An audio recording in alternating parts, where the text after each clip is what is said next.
Cũng như bao người con xa xứ khác, đến hẹn tôi lại về thăm nhà.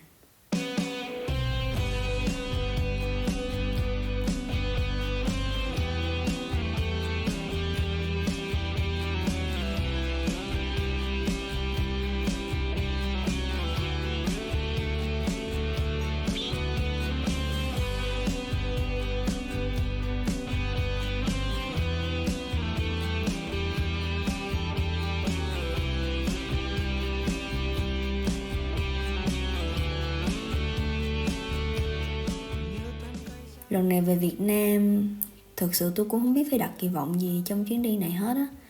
À không, nói vậy là nói dối, cũng kỳ vọng sương sương á. Tại tôi có đọc trên mạng xã hội, có biết đó một cái cảm giác mà những con người đang không sống tại nơi mình sinh ra đều hiểu rõ. Nó là cái cảm giác không thực sự thuộc về một nơi nào cả, dù cho đó là nơi mình sinh ra hay là nơi mình đang sống và học tập làm việc. Đây là lần thứ 2 tôi về thăm nhà rồi. Cảm giác lạc lõng đó cũng không phải là lần đầu tiên cảm nhận. Nhưng mà không hiểu sao trước chuyến đi tôi cứ có cảm giác rằng lần về này sẽ khác lần trước lắm.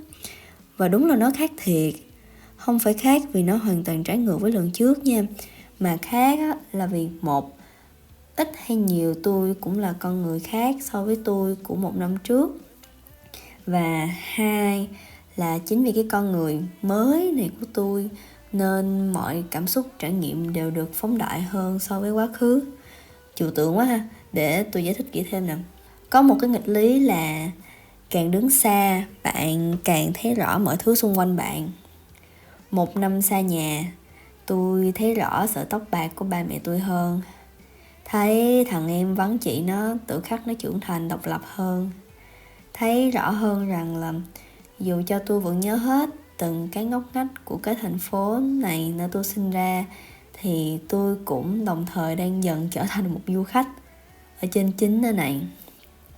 Thấy mấy đứa chị em họ của tôi nó vẫn tiếp tục cao hơn tôi, và đồng thời thấy rõ luôn khoảng cách thế hệ giữa mình với tụi nó. Thấy cuộc sống của bạn so với cuộc sống của những người mà trước đây bạn từng thân ngày càng phát triển theo những hướng đa dạng hơn, đồng nghĩa với việc bạn với họ có thể sẽ không còn thân như trước. Và điều đó cũng không sao cả, vì làm thế nào mà con người vẫn có thể có cái mối liên kết như xưa khi mỗi người đều đang sống và theo đuổi những lý tưởng khác nhau của hiện tại được.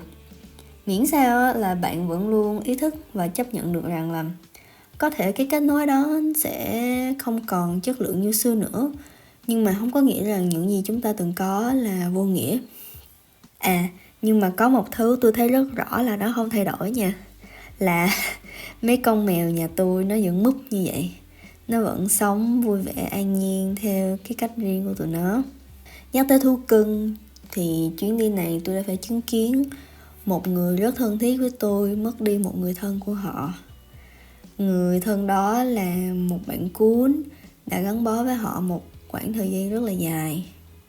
Nói điều này ra không hiểu sao làm cho tôi cảm thấy hơi ích kỷ, nhưng mà khoảnh khắc tôi biết tin bạn cún nó ra đi như vậy thì tôi lập tức nghĩ ngay đến hai cái con báo này. Tụi nó báo ở nhà tôi cũng gần được 4 năm rồi, coi như cũng là gần một nửa cuộc đời của tụi nó rồi còn đâu. Bạn cún đó mất cũng đột ngột lắm. Vậy thì hóa ra những ngày mà mấy đứa nhà tôi nó còn ở với tôi cũng có thể đột ngột ngắn lại hơn. Tôi có đọc được một câu nói tiếng Anh như thế này: To love is to feel pain. Dịch ra là yêu là cảm thấy đau đớn. Câu này không chỉ đúng với trường hợp mà bạn yêu chúng phải cái gì hay người nào mà làm tổn thương bạn, mà nó còn đúng với những mối quan hệ lành mạnh, những người đã yêu thương lại bạn, chăm sóc, quan tâm bạn. Vì bạn biết là chiếc áo yêu thích của bạn mặc lâu ngày rồi cũng sẽ cũ, cũng sẽ không còn nằm trong tủ quần áo của bạn nữa.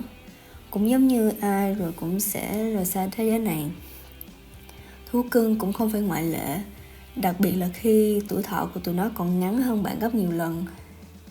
Biết là thời gian của tụi nó trên cuộc đời này là có hạn, vậy mà ta vẫn chọn yêu thương, chăm sóc tụi nó, xem tụi nó như gia đình, như một phần không thể thiếu trong ngày của mình.